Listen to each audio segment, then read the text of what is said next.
Orient bell tiles studio से आप देख रहे हैं एबीपी न्यूज।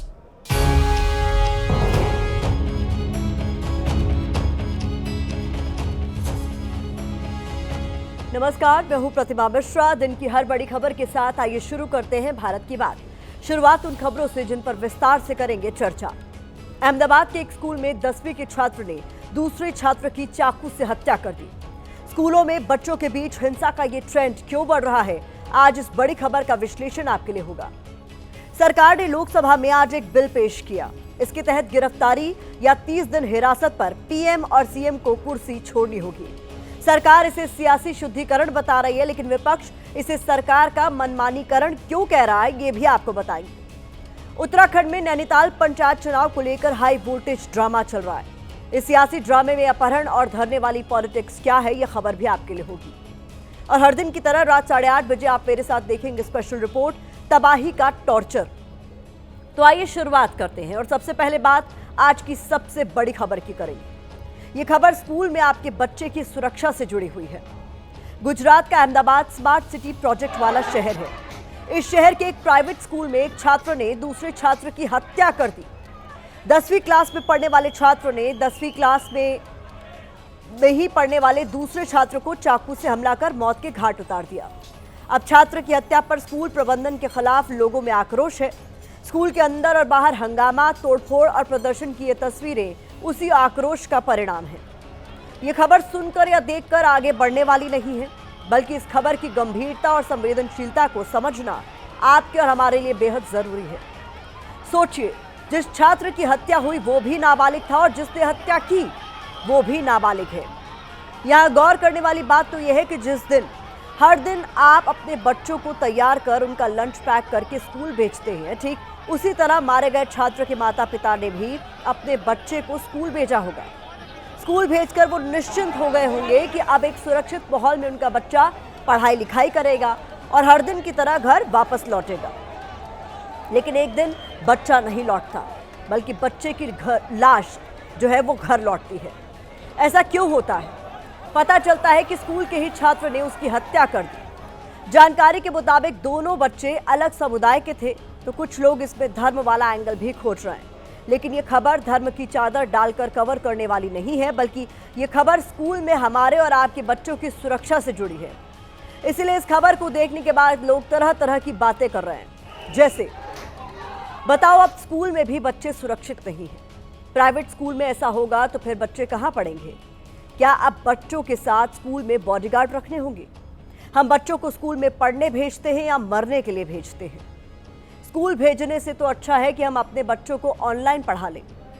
तो इस तरह की तमाम बातें अहमदाबाद में हुई घटना के बाद से सामने आ रही हैं। आगे इस खबर का और विस्तार के साथ विश्लेषण करेंगे, लेकिन पहले आपको अहमदाबाद में हुई इस वारदात की पूरी रिपोर्ट दिखा देते हैं।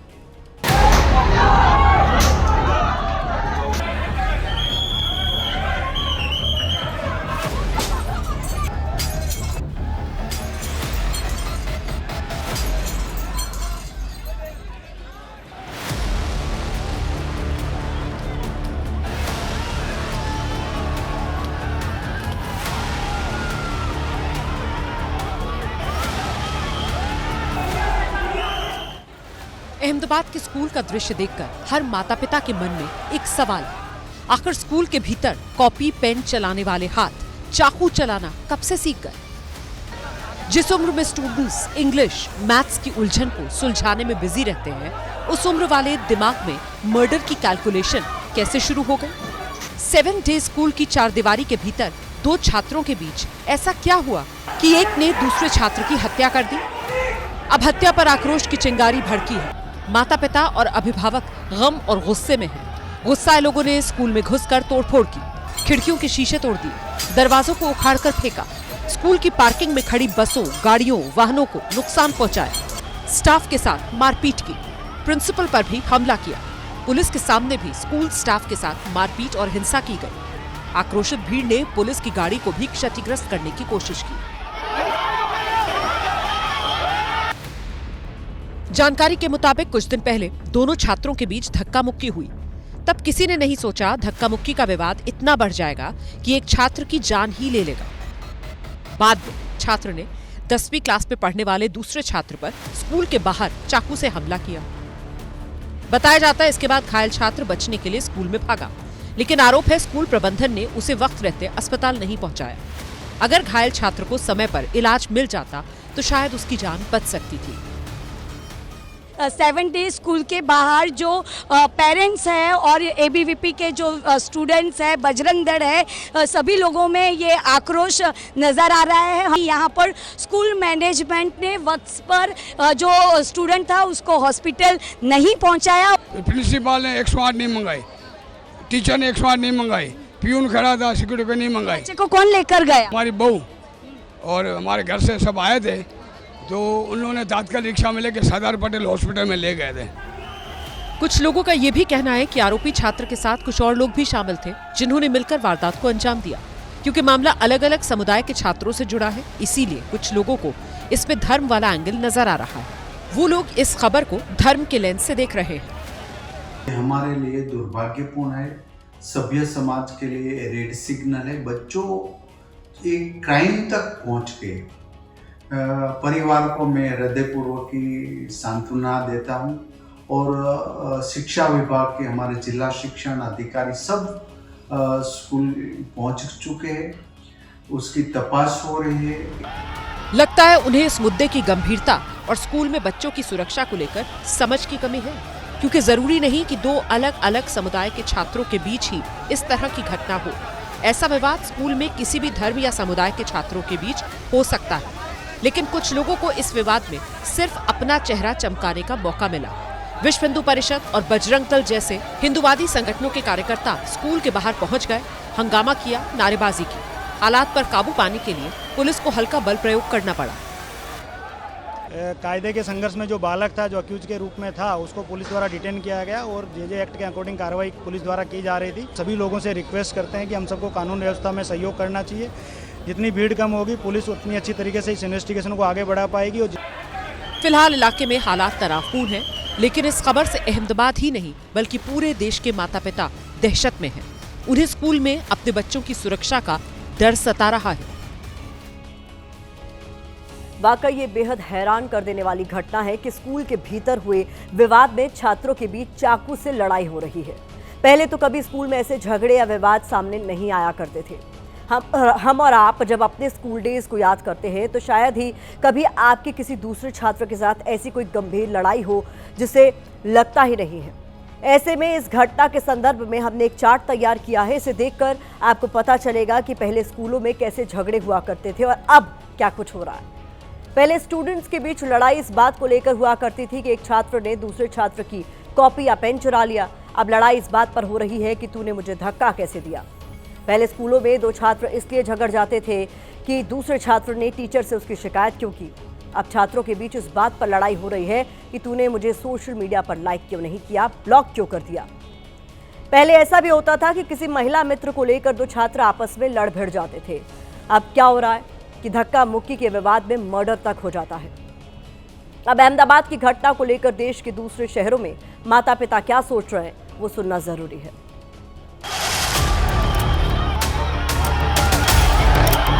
बच्चे क्या लेके जा रहे हैं, क्या लेके नहीं जा रहे, वो स्कूल प्रशासन को भी देखना चाहिए, सादे पेरेंट्स को भी देखना चाहिए कि मेरे बच्चा क्या कर रहा है स्कूल में। जैसे पीटीएम वगैरह होती है तो उसमें भी जाना चाहिए उन्हें।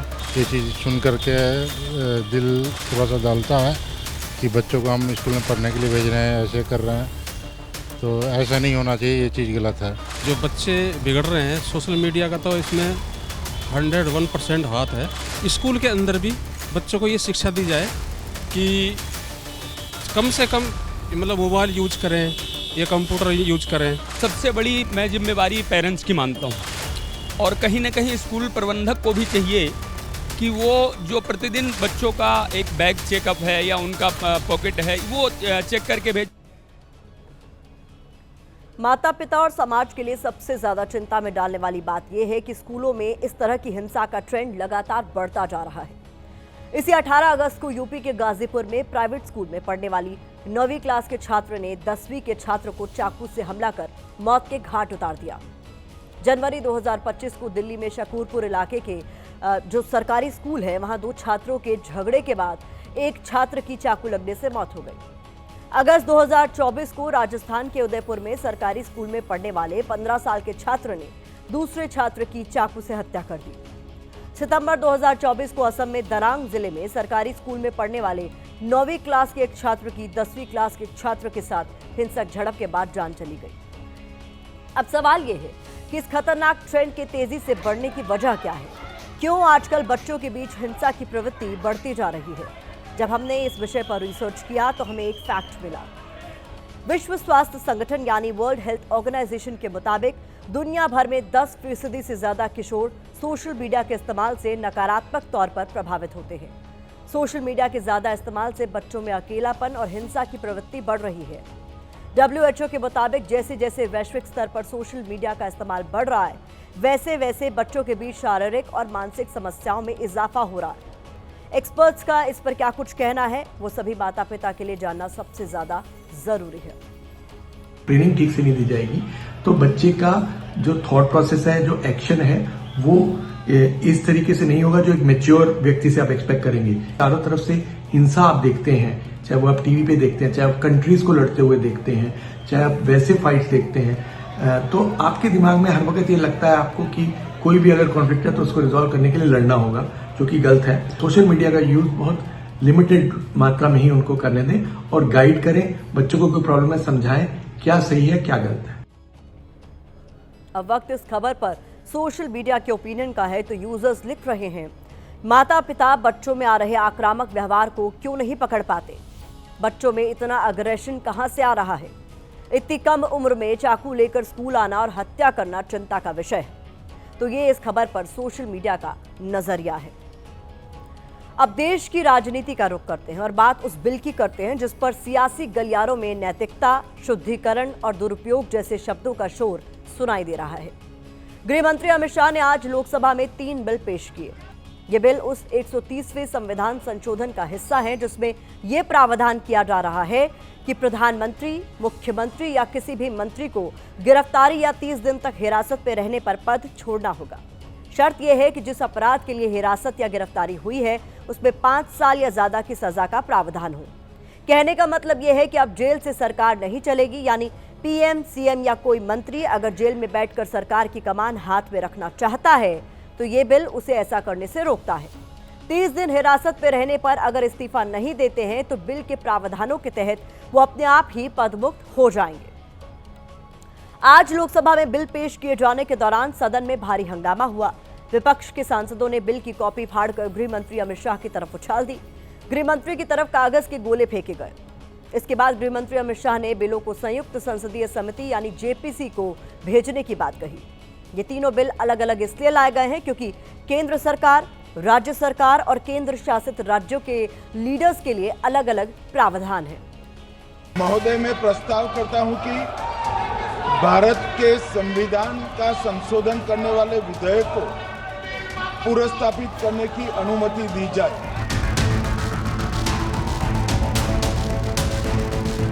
This government is hell-bent on creating a police state. This will be a death knell and leash on elected government, sir. Indian Constitution is being amended to turn this country into a police state. कानून के राज की बुनियाद है कि आप बेगुनाह हैं जब तक आपका गुनाह साबित नहीं किया जाता। मुझ पर झूठे आरोप लगाए तब अरेस्ट होने के पहले मैंने नैतिकता के मूल्यों का हवाला देकर इस्तीफा भी दिया और जब तक मैं कोर्ट से निर्देश नहीं हुआ कोई संविधान पद मैंने स्वीकार नहीं किया। मैं इस मौके पर कहता हूं, ये बिल संविधान विरोधी, मूल अधिकार विरोधी, न्याय विरोधी। माननीय सदस्य, ये संसद के अंदर आपका तरीका ठीक नहीं है। प्रश्न ये है कि विधेयक को पुनर्स्थापित करने की अनुमति प्रदान की जाए। राजनीति में एक दौर ऐसा भी था जब किसी हादसे या सियासी छवि पर भ्रष्टाचार के दाग लगने के बाद नेता नैतिकता के नाम पर अपना पद खुद ही छोड़ दिया करते थे। इनमें लाल बहादुर शास्त्री, वीपी सिंह और माधवराव सिंधिया जैसे नेताओं के नाम शामिल है। दूसरी तरफ अब तो नेताओं की नैतिकता डॉलर के मुकाबले रुपए से भी तेजी से नीचे गिर रही है। तो उनसे नैतिकता के नाम पर इस्तीफे की उम्मीद करना ही बेकार है। उधर अब इस बिल पर कैसे सरकार और विपक्ष के बीच जुबानी जंग छिड़ी है, वो भी आपको बताते हैं।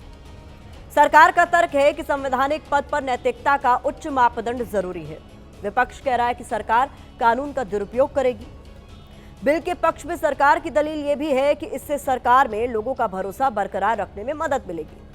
विपक्ष कह रहा है कि यह सरकार देश को पुलिस स्टेट बनाने पर तुली है।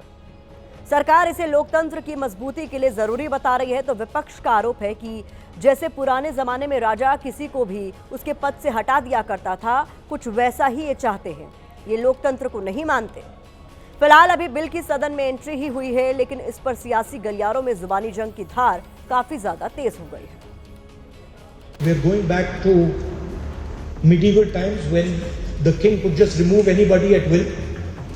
संसद लोकलाज से चलती है और आज विपक्ष के लोगों ने लोकलाज को शर्म करने की इच्छा। और ये अभी बिल लाने वाले समझ नहीं रहे। जिस दिन जाएंगे दोबारा कभी लौट के नहीं आएंगे। हिम्मत देखिए, जेल जाने के बाद, जेल से उसके बाद भी लोग इस्तीफा देने के लिए तैयार नहीं थे। ये तो बहुत स्वागत योग्य है जो ये बिल आ रहा है। ये भारत के संविधान का जो मूलभूत स्वरूप है उसके पूरी तरह विरुद्ध है। जो लोग जेल से राज्य और विभाग चलाना चाहें, इसीलिए आज की परिस्थिति में कानून लाना अत्यंत आवश्यक रहा। सब ड्रामे हैं और क्या लिखे हैं उसमें, उसके हिसाब से तो आधा पार्लियामेंट ये लोग सब अंदर रहना चाहिए। आप हर हद पार कर जाओगे, हर जो है अपनी रेखा है उसे तोड़ दोगे तो फिर कैसे चलेगा भाई काम।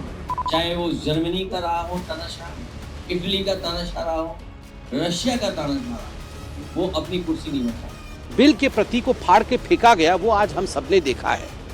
ये आज एक काला अध्याय है जिसको कि ऑपोजिशन ने लिखा है। ये किस लिए किया है? करप्शन को और भ्रष्टाचार को बचाने के लिए किया है।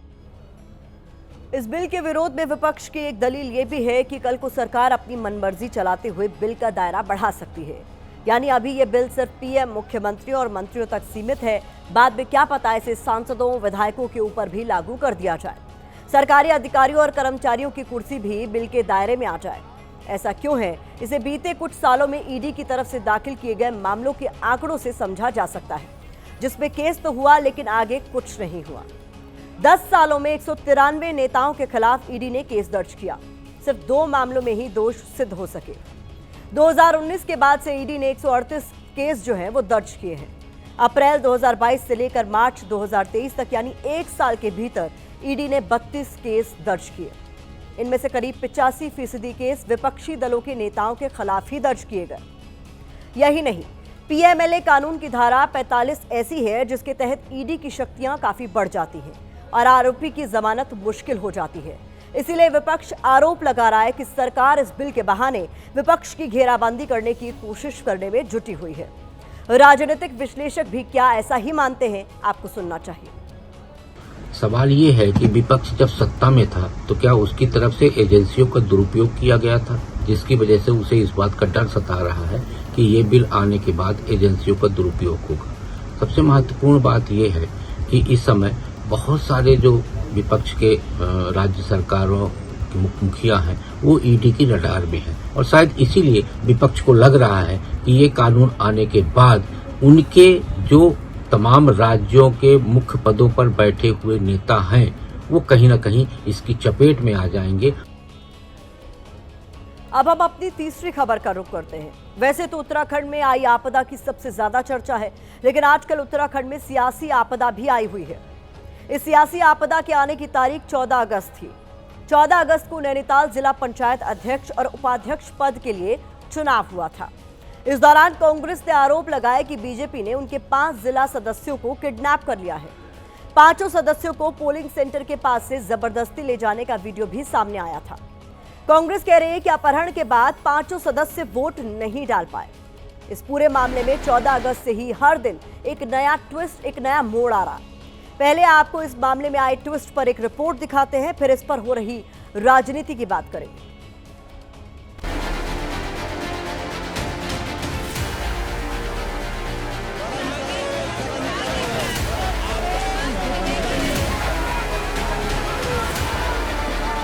उत्तराखंड की सियासत में नैनीताल पंचायत चुनाव के सियासी अपहरण कांड की सबसे ज्यादा चर्चा है। सदन से लेकर सड़क तक कांग्रेस ने धामी सरकार के खिलाफ मोर्चा खोल दिया है। नहीं चलेगी, नहीं चलेगी, तेरी गुंडागर्दी नहीं चलेगी, नहीं चलेगी। 14 अगस्त को नैनीताल में जिला पंचायत चुनाव था, लेकिन कुछ लोग रेनकोट पहनकर आए और कांग्रेस के 5 जिला पंचायत सदस्यों को उठाकर ले गए, जिसके बाद से उत्तराखंड की ठंडी वादियों में इस अपहरण कांड की तपिश बढ़ती जा रही है। भाजपा के लोग लाठी डंडों से, तलवारों से, तमंचों से लैस होकर उनको अगवा कर लिया जाता है, अपहरण कर लिया जाता है। कांग्रेस का आरोप है कि पंचायत सदस्यों डिकर सिंह, विपिन जंतवाल, तरुण कुमार शर्मा, प्रमोद सिंह और दीप सिंह बिष्ट का अपहरण किया गया है।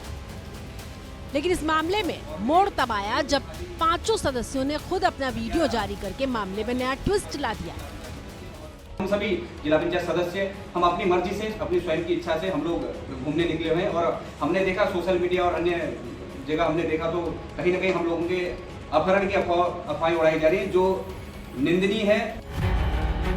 ट्विस्ट यही खत्म नहीं हुए, एक और ट्विस्ट आया। जिन जिला पंचायत सदस्यों को कांग्रेस अपना बता रही थी, जिनके अपहरण का आरोप लगा रही थी, वो नैनीताल की जिला पंचायत अध्यक्ष चुनी गई बीजेपी की दीपा दनवाल के साथ माला पहने खड़े दिखाई दिए। जितने हम जिला पंचायत सदस्य हैं, हम आज से नहीं 10 साल से भारतीय जनता पार्टी के साथ जुड़े हैं। पहले भी पार्टी में युवा मोर्चा में रहा हूं मैं। कुछ तो खेल है, तभी तो जो कल तक कांग्रेस के थे वो आज बीजेपी के हो गए। मामला इतना गर्मा गया कि कांग्रेस इसे हाई कोर्ट तक ले गई है। कांग्रेस का आरोप है कि अपहरण वाले दिन पुलिस वाले मौजूद थे, लेकिन किसी ने इन अपहरणकर्ताओं को नहीं रोका। इस मामले पर नैनीताल हाई कोर्ट में सुनवाई हुई, जहां चीफ जस्टिस जी नरेंद्र ने एसएसपी से पूछा कि इस गैंग के आने को लेकर आपके पास इंटेलिजेंस था या नहीं, जिस पर एसएसपी ने कहा कि सर वहां कोई गैंग नहीं था। इस पर चीफ जस्टिस जी नरेंद्र ने कहा कि कोई गैंग नहीं था से आपका क्या मतलब है, क्या हम अंधे हैं? आपकी राय में इसे क्या कहते हैं, लोगों का जमावड़ा? जिस पर एसएसपी ने कहा कि हमने इन लोगों की शिनाख्त कर ली है। मैं समझता हूं कि लॉ एंड ऑर्डर मेन समस्या खड़ी हुई है पूरे उत्तराखंड के अंदर, खासकर इतने बेसिक इलेक्शन जो बुनियादी इलेक्शन है उनमें ऐसा होना, इससे जनतंत्र को बहुत धक्का लगा है। इस मामले में नैनीताल के एसएसपी और डीएम को कोर्ट ने फटकार लगाई है। साथ ही कोर्ट ने अब उत्तराखंड के डीजीपी और गृह सचिव को भी तलब किया है।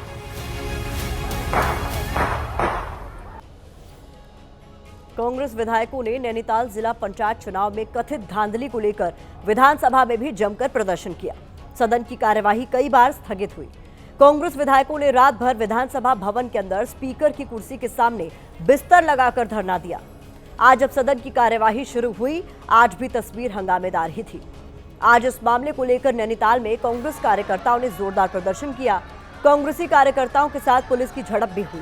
कांग्रेस ने पंचायत चुनाव में धांधली को लेकर मांग की है कि नैनीताल के डीएम और एसएसपी को हटाया जाए।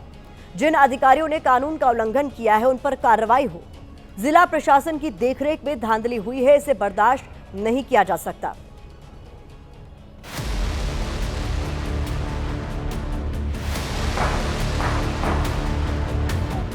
उत्तराखंड में पहली बार ये गुंडागर्दी पुलिस प्रशासन एजेंट के रूप में काम कर रहा था। कांग्रेस के लोग लोकतंत्र को प्रभावित करने का काम करते हैं। जीत सत्य की ही होती है। कि जिन लोगों को कानून की रखवाली करने का काम दिया है, उन्हें ही वोट उठाने का और छापे मारना, ये करना, झूठे मुकदमे दर्ज करना, ये काम उन्हें सौंप दिया गया है, जो निहायत ही गलत है।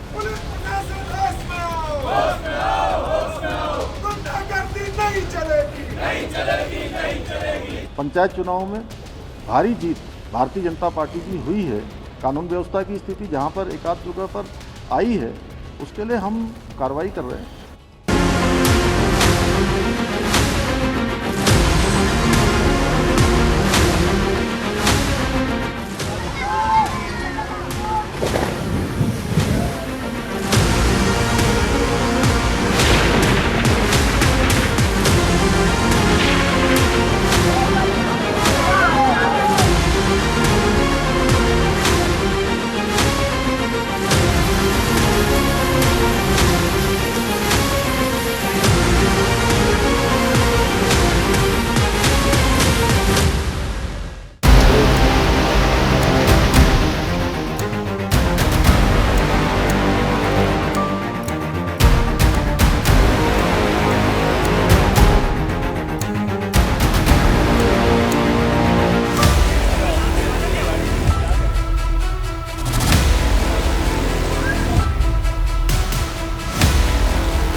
शहजाद अहमद का शेर है, बहाकर ले गया सैलाब सब कुछ, फकत आंखों की वीरानी बची है। बर्बादी की कहानी सुनाती हिंदुस्तान से लेकर पाकिस्तान तक तस्वीर कुछ ऐसी ही है, जहां सैलाब में सब कुछ बहता हुआ दिखाई दे रहा है। देश का गुरूर कहा जाने वाला मुंबई शहर हो या फिर पाकिस्तान की शान कराची, मंजर एक जैसा ही है। दोनों ही मुल्कों की आर्थिक राजधानियां सैलाब में समाई हुई हैं। पाकिस्तान में तो बाढ़ से 300 से ज्यादा लोगों की मौत हो चुकी है, जबकि कई लोग लापता हैं। मौसम अब भी खराब है और 21 अगस्त तक पाकिस्तान के कुछ इलाकों में बारिश जारी रहने की चेतावनी दी गई है। राहत और बचाव के लिए पाकिस्तान की सेना ने मोर्चा संभाला है और तबाही सिर्फ पाकिस्तान में नहीं बल्कि इटली से लेकर स्पेन तक और वेनेजुएला से लेकर चीन तक पसरी हुई है। और आज हम आपको तबाही के इस टॉर्चर की पूरी दुनिया से आई गवाही दिखाने जा रहे हैं।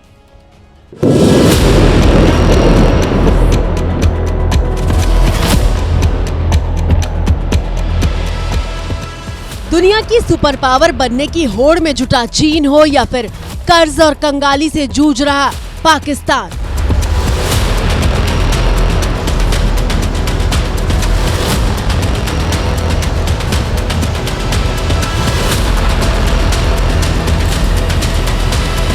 सिर्फ नाम और वक्त बदल जाता है, जगहों का पता बदल जाता है, लेकिन बर्बादी की इबारत लिखती बाढ़ की तस्वीर नहीं बदलती।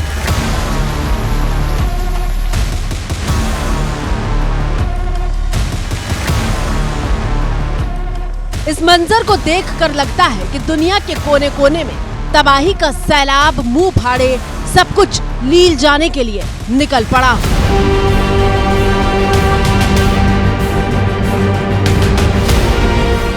और आज हम आपको विश्व के कोने कोने में तबाही के टॉर्चर की हर वो तस्वीर दिखाने जा रहे हैं जो चेतावनी दे रही है कि अगर हम अब भी नहीं संभले तो बहुत देर हो जाएगी।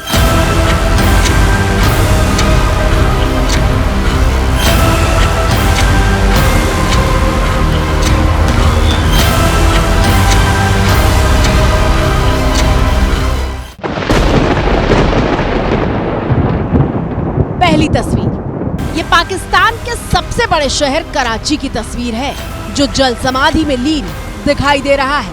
पाकिस्तान की आर्थिक राजधानी कहा जाने वाला कराची, जहां गगनचुंबी इमारतों के सामने मौजूद सड़क का इंच इंच पानी में समाया हुआ है।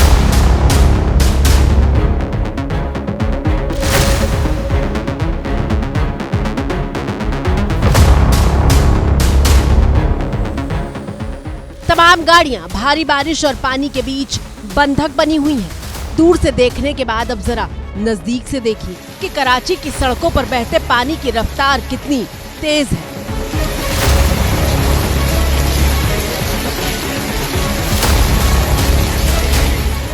तमाम गाड़ियों में लोग मौजूद हैं और तस्वीर देखकर लगता है कि मानो बांध टूट गया हो, जिसके बाद इतनी तेज रफ्तार से पानी सड़कों पर बह रहा है। कुछ देर तक गाड़ियां पानी की रफ्तार में टिकी रहीं, लेकिन वेग बढ़ा तो खिलौने की तरह बहती हुई नजर आई।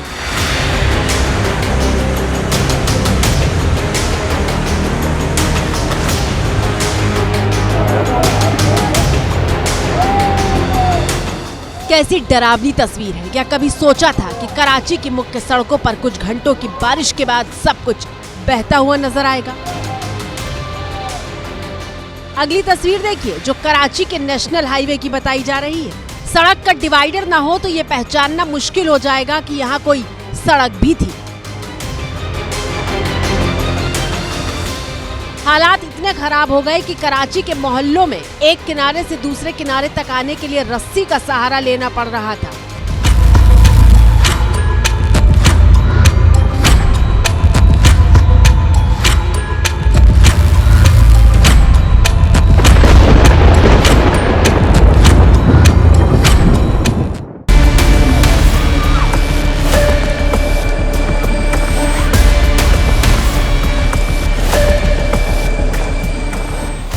वैसे इतने पानी के बीच कार को उतार देना भी काफी हिम्मत का काम है।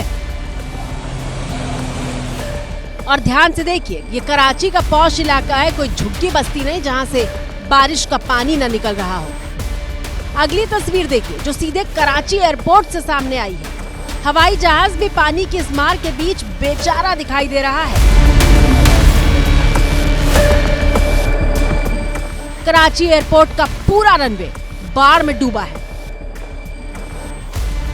आसमान से बरसी आफत ने कराची एयरपोर्ट की उड़ानों पर ब्रेक लगा दिया।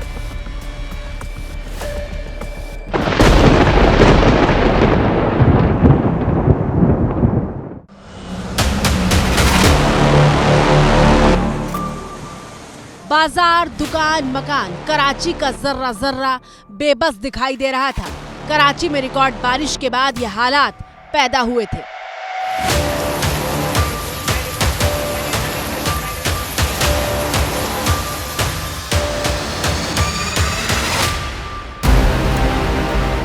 दूसरी तस्वीर, तबाही के टॉर्चर की दूसरी तस्वीर पाकिस्तान के कराची से करीब 1500 किलोमीटर दूर पेशावर शहर से आई है।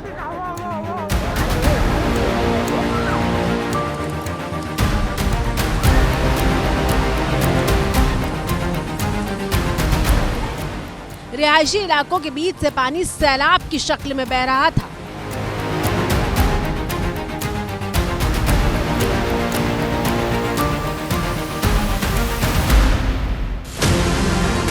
तीसरी तस्वीर,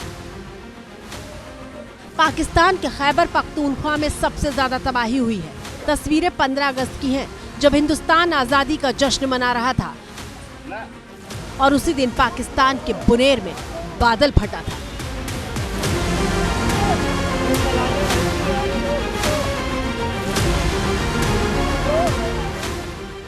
ये तबाही कितनी खतरनाक थी उसका अंदाजा आप इस बात से लगाइए कि 280 से ज्यादा मौतें बुनेर में हो चुकी हैं, जबकि 150 से ज्यादा अब भी लापता हैं।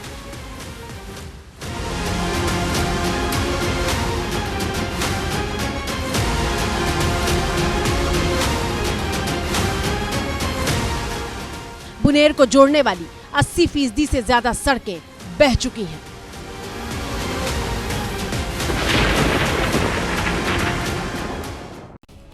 पाकिस्तान में 26 जून से लेकर अब तक करीब 700 लोगों की बाढ़ से जान जा चुकी है।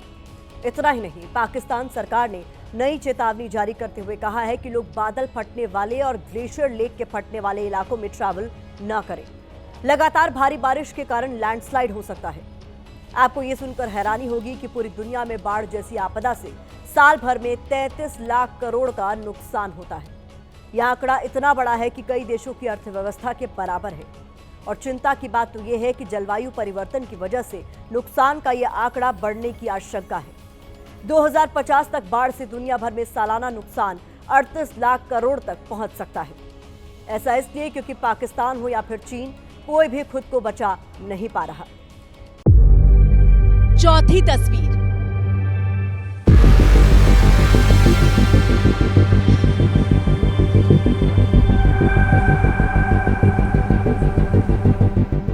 अगर हम ये कहें कि ऐसी तस्वीरें हमने फिल्मों में देखी हैं तो ये अतिशयोक्ति नहीं होगा, क्योंकि जिस बात की कल्पना करके खौफ होता था वो डरावनी हकीकत बनकर आंखों के सामने खड़ा हो गया है।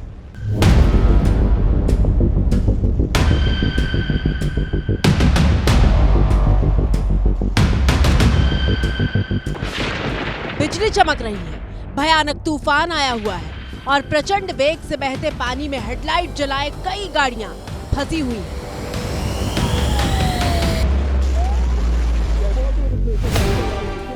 तस्वीरों को देखकर लगता है कि पानी ने अचानक दस्तक दी है। ये तस्वीरें चीन के ऑर्डोस शहर की हैं, जहां रिकॉर्ड तोड़ बारिश के बाद ऐसे हालात पैदा हुए। भारी बारिश के बाद आई इस बाढ़ में 3 लोगों की मौत की खबर है, जबकि 3 लापता बताए जा रहे हैं। ये तस्वीर इसलिए सामने आई क्योंकि चीन के ऑर्डोस में साल भर में 300 mm बारिश होती है, लेकिन 12 घंटे के भीतर यहाँ 214 mm बारिश हो गई। यानी साल भर की बारिश का करीब 70% 12 घंटे में ही बरस गया। और इसीलिए हम कह रहे हैं कि क्लाइमेट चेंज की वजह से बारिश सौगात नहीं बल्कि आफत बनकर बरस रही है। 5वीं तस्वीर, चीन में ही कुदरत के वार की अगली गवाही देखिए, जब तूफानी हवाएं दहशत पैदा कर रही थी। चीन के गुआंगशी में आया तूफान इतना ताकतवर था कि मेज और कुर्सी कागज के टुकड़ों की तरह उड़ रहे थे। इस भयानक तूफान में लोग अपनी जान बचाने के लिए भागते हुए दिखाई दे रहे थे।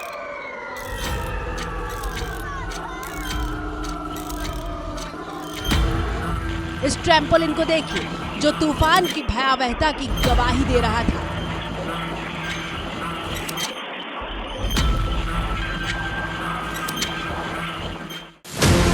छठी तस्वीर, तबाही के टॉर्चर की ये तस्वीर स्पेन से आई है, जहां जंगलों में लगी आग बुझने का नाम नहीं ले रही। पिछले 2 हफ्तों में स्पेन के 3 लाख हेक्टेयर से ज्यादा की जमीन खाक हो चुकी है। स्पेन के जंगल में लगी आग की जड़ में भी जलवायु परिवर्तन ही है। ग्लोबल वार्मिंग की वजह से हीट वेव तेज और लंबी हो रही है। हवा, पेड़ पौधे और मिट्टी की नमी खत्म हो चुकी है और इसी वजह से जंगल आसानी से आग पकड़ रहे हैं।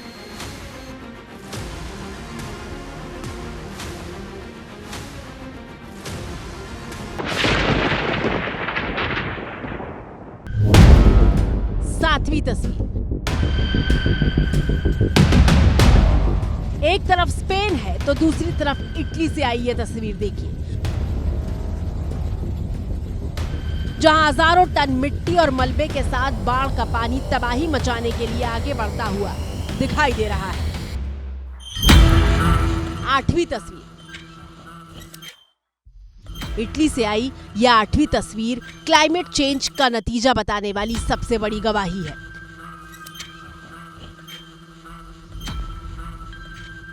ये ग्लेशियर इटली के उत्तरी हिस्से में मौजूद सबसे बड़े ग्लेशियर में से एक है, जो क्लाइमेट चेंज की कीमत चुका रहा है, क्योंकि 1895 के बाद से ये ग्लेशियर लंबाई में 1.7 किलोमीटर तक पिघल चुका है और इसका ज्यादातर हिस्सा पिछले 10 सालों में पिघला है।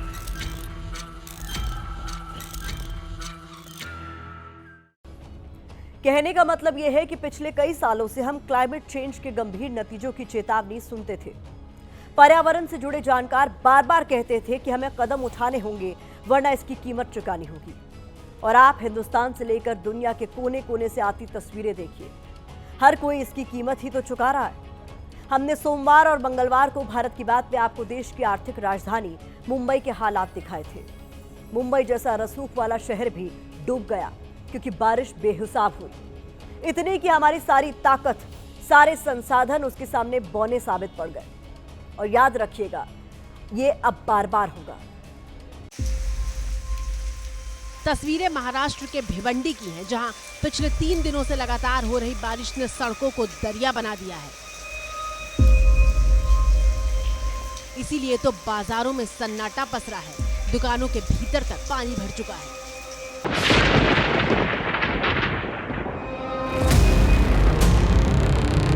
भिवंडी की सड़कों का हाल देखिए, जहां इतना पानी भरा है कि गाड़ियां बंद हो जा रही हैं।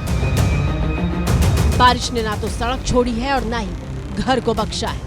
कामवारी नदी अपने चरण सीमा पर बह रही है, जिसके वजह से कामवारी नदी का पानी जो है भिवंडी ग्रामीण इलाके में, वहीं पर शहरी इलाके में भी भारी मात्रा में घुस गया है, जिसके वजह से इस इलाके में बाढ़ जैसी परिस्थिति निर्माण हो गई है। यहाँ पर जो बसे घर हैं, जो इलाके हैं, उन इलाकों में पानी घुस गया है। तकरीबन हजारों घरों में यहाँ पर पानी घुसा हुआ है और लोग यहाँ पर हैरान परेशान हैं। महाराष्ट्र के बाद यूपी से आई तस्वीर देखिए, जहां हापुड़ के कई गांवों में बाढ़ जैसे हालात पैदा हो गए हैं।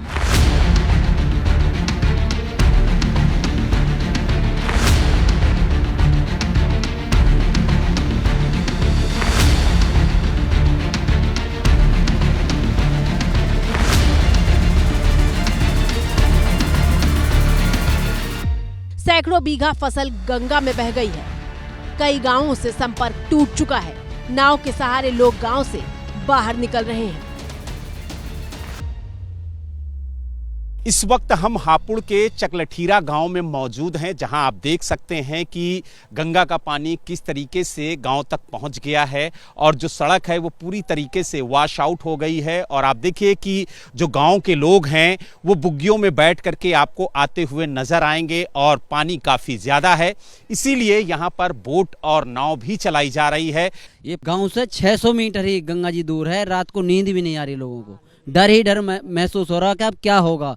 किसी के पास कोई जरिया नहीं है, कहीं दूर जाके रहने लगे या कैसे ही। और आप देख सकते हैं कि जो गंगा का बहाव है वो काफ़ी तेज है और इस तेज बहाव की वजह से जो कटान है वो लगातार जारी है। लगभग 500 मीटर आगे तक खेत थे गन्ने के, लेकिन आप देख सकते हैं कि गंगा के बहाव में सब कुछ बह गया है और जहां तक आपकी नजर जाएगी वहां तक सिर्फ और सिर्फ आपको गंगा का पानी ही नजर आएगा। सैकड़ों बीघे बर्बाद होगी फसल, सैकड़ों बीघे, और कट भी चुकी इतनी। सैकड़ों बीघे, 5-6 हजार बीघे जंगल कट गया। और एबीपी न्यूज संवाददाता बलराम पांडे जब इन गांवों में पहुंचे तो गांव के लोगों का दर्द बाहर निकलकर सामने आया, जो बता रहे हैं कि कैसे गांव के लोग दिन रात जाग जाग कर कटान देखने के लिए पहरा दे रहे हैं। जो पशुओं का चारा है वो गंगा में बह चुका है, पशु भूखे प्यासे मर रहे हैं गांव के अंदर और चारों तरफ पानी है। गंगा जी 600 मीटर दूरी पे है, गांव की कटने की उम्मीद है। हो सकता है कि रात रात में गंगा गांव को चपेट में ले लेगी। यानी कटान इतनी तेज है, बहुत तेजी से है जी। पश्चिमी उत्तर प्रदेश के हापुड़ में करीब 10 से ज्यादा गांव जो हैं वो बाढ़ की चपेट में हैं और ग्रामीण लगातार प्रशासन से ये मांग कर रहे हैं कि उनकी फसल तो बर्बाद हो गई, लेकिन कम से कम उनका घर और उनकी जान सुरक्षित रह जाए, इसके लिए प्रशासन कोई ठोस कदम उठाए, क्योंकि लगातार गंगा का कटान जारी है और जिस तरीके से गंगा में बहाव तेज है उससे ग्रामीण काफी ज्यादा चिंतित और परेशान हैं। आंकड़ों के मुताबिक साल 2000 के बाद से बाढ़ जैसी आपदाओं की संख्या पिछले 2 दशकों की तुलना में 134% बढ़ गई है। बाढ़ से ज्यादातर मौतें और आर्थिक चोट भी एशिया को ही लगती है। हर मॉनसून हालात बिगड़े लेकिन इंसान को चोट न लगे, इससे निपटने के लिए हमें इंतजाम भी करने होंगे। तो भारत की बात में आज बस इतना ही। कल रात 8 बजे आपके हित से जुड़े मुद्दों के साथ एक बार फिर आप सभी से होगी मुलाकात। आप नजर डालिए इस वक्त की हेडलाइंस पर।